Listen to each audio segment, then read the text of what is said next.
Et à ton dernier cours, on avait vu la conduite commentée qui était à confirmer et qu'il fallait être complète dans ta conduite. Donc tu ailles vraiment au bout des choses.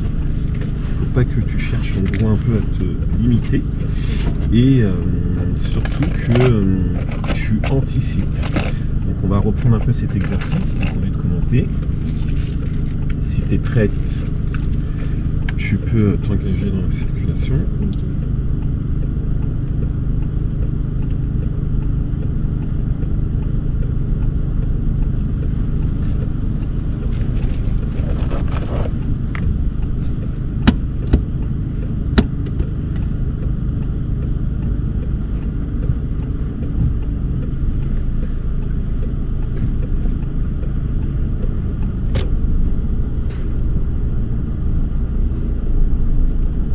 Alors, si on recule, où est-ce que tu dois regarder? Derrière. Voilà. Donc, en regardant derrière, tu vois, tu es en train d'utiliser la vision directe.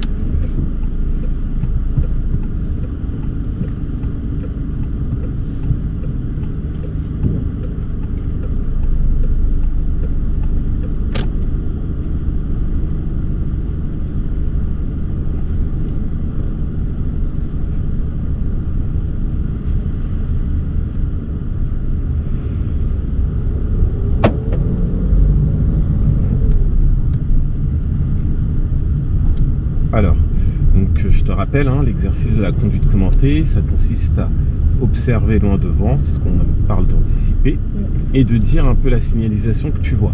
Comme ça, moi, ça me permet de voir si tu regardes suffisamment loin, de corriger ton regard, si tu vois les éléments importants. Donc, on va parler d'indices formels et d'indices informels.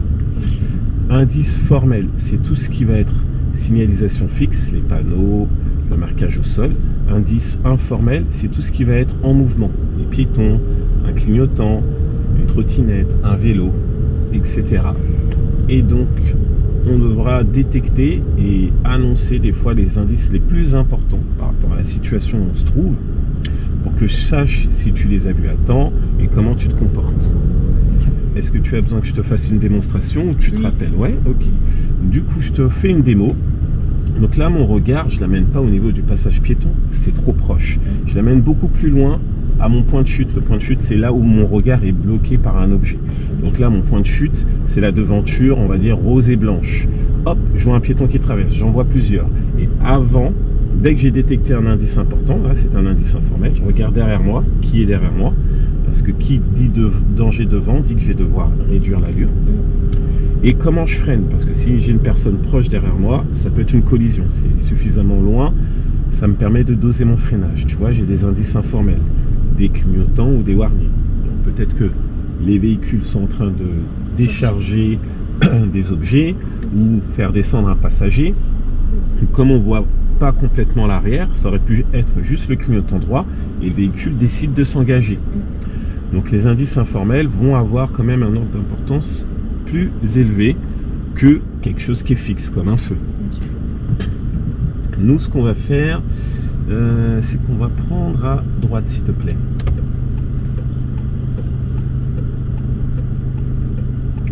Et donc le fait d'utiliser la conduite commentée, ça permet de créer des hypothèses. Hop, tu vois, ça devient un piéton dangereux parce qu'il a le téléphone à la main, il écrit son SMS, il est moins concentré à ce qui se passe autour de lui. Voilà, on voit qu'il y a une voie de bus, mais un véhicule qui est garé sur la voie de bus. Donc ça demande aux cyclistes de dépasser. Feu rouge, je contrôle derrière moi, je vois que les véhicules sont arrêtés, je mets mon pied droit en face du frein, des piétons qui traversent, et là j'ai un piéton qui a des écouteurs aux oreilles, t'as vu? Il a traversé, il s'est concentré que sur le côté gauche, il n'a pas fait attention côté droit. C'est vrai que on avait le feu rouge, mais on n'est pas à l'abri qu'une autre voiture y grille le feu. Lui, il est censé bien contrôler avant. Par contre, tout piéton reste prioritaire par rapport à une voiture. On continue. Alors nous, on va faire gauche. Donc, je vois que les véhicules sont arrêtés, je fais mes 3 contrôles. Ensuite, je mets le clignotant. Je rentre dans ma voie de stockage côté gauche. Et là, je commence un peu à observer où est-ce que je vais pouvoir passer. Donc je vois des véhicules arrêtés, je vois un véhicule rouge de pompier, il faut que je remette mon clignotant, feu orange, je contrôle et je gère mon arrêt. Attention, j'ai un sas de sécurité pour vélo, je ne dois pas toucher le trait en fait, parce que c'est leur place pour qu'ils viennent se garer, se stationner on va dire, ou s'arrêter. Pour tourner à gauche, on tourne tout de suite. Alors c'est ça qui est intéressant, vu qu'on a arrêté un feu, on va prendre le temps d'observer comment le marquage au sol nous permet de se placer. Est-ce que je dois me retrouver en gros dans le passage à côté de la voiture de pompier ou dans le passage tout de suite à côté avec les flèches? Donc à toi de analyser, à toi de voir le marquage au sol. Donc on va parler de signalisation horizontale et on voit qu'on est dans une situation de ligne mixte, pointillé, pointillé, et là on a une ligne continue. Donc le bus ne peut pas traverser comme ça, ça sécurise déjà un peu. On sait que les véhicules peuvent passer que dans ce sens-là.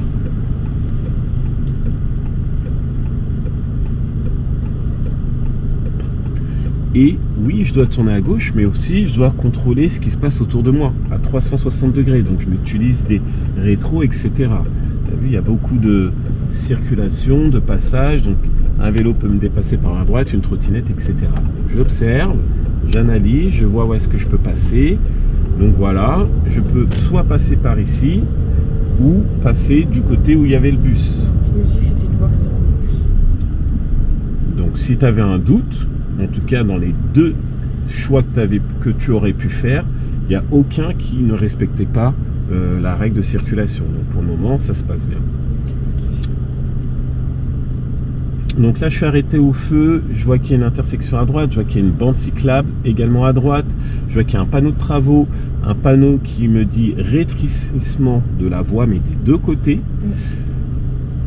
Un panneau qui me dit limitation à 30 km/h. Et là, quelqu'un qui vient de griller le feu. Donc je reste vigilant, peut-être qu'une autre personne va le faire. Pourtant moi j'ai le feu vert, donc je vais avancer doucement